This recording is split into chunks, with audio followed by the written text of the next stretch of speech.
What will you gain by winning the whole world if you have destroyed your own soul?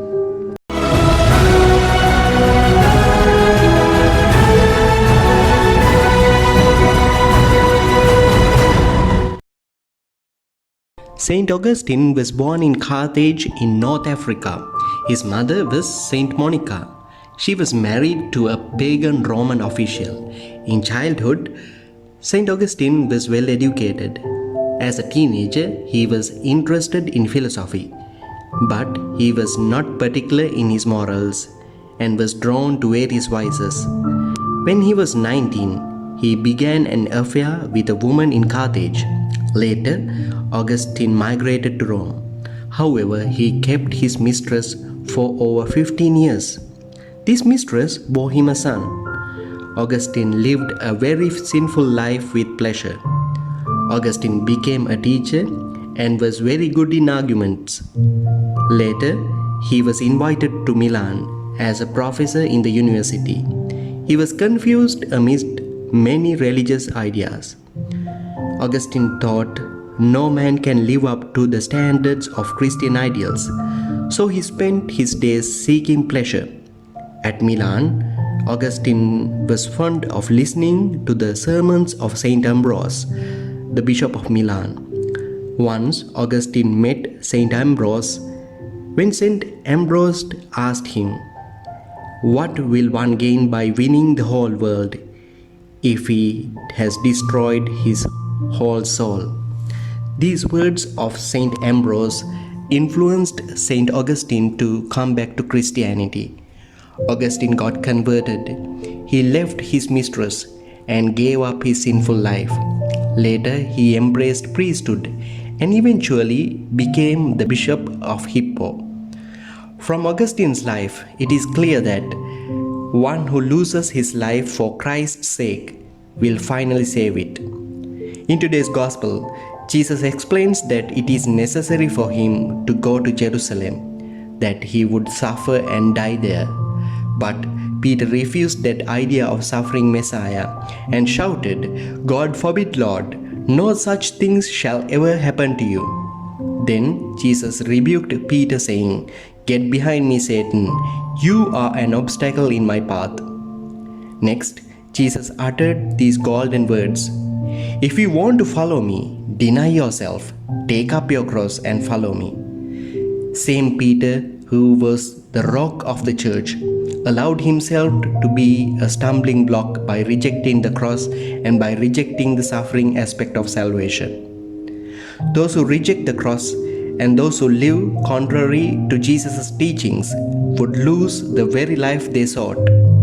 That is why Jesus said, "What will you gain by winning the whole world if you have destroyed your whole soul?"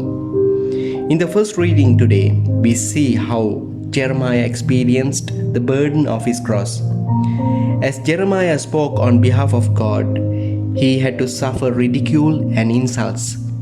According to the worldly point of view, taking God's side and opting to take up the cross is a disgrace. Jeremiah says, "I decided to forget about and speak no more in his name, but his word in my heart becomes like a fire burning. I try to hold it in, but I cannot do it." At times, we also feel like Jeremiah, that my cross is too much for me.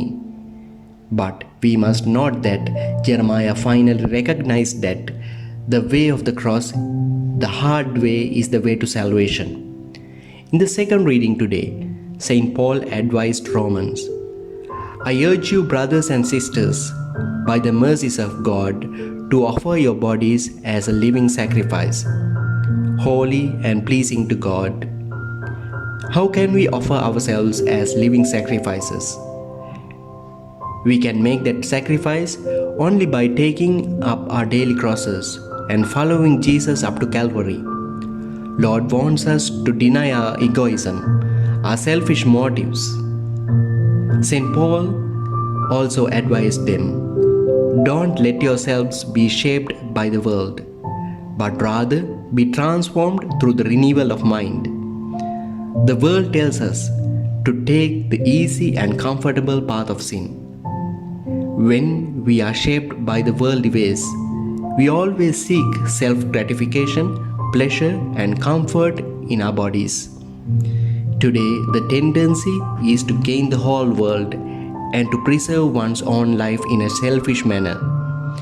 Therefore, ideas like cross and suffering are a joke to the world. The children today, they don't like to take up their crosses and follow Jesus.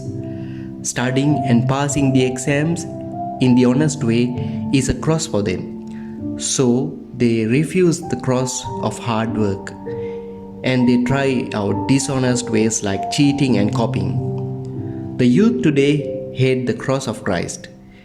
They don't like to say no to drugs, pornography, or other vices. They don't like to live with celibacy until they get married. It is a cross for them. So they recourse to easy ways of self-gratification and ruin their precious lives. For many married couples, children are a cross, children are a burden. So they decide not to have children. Their views are shaped by the worldly trends.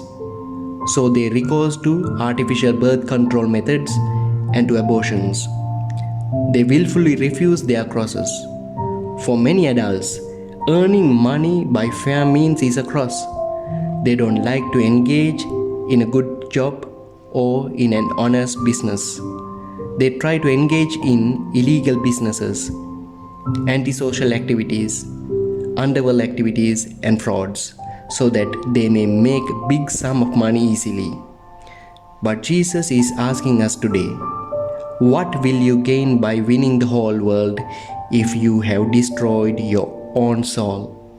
Therefore, let us take up our daily crosses. Let us take the hard way of holiness and let us follow Jesus Christ in the way of the cross till we gain our real life in heaven.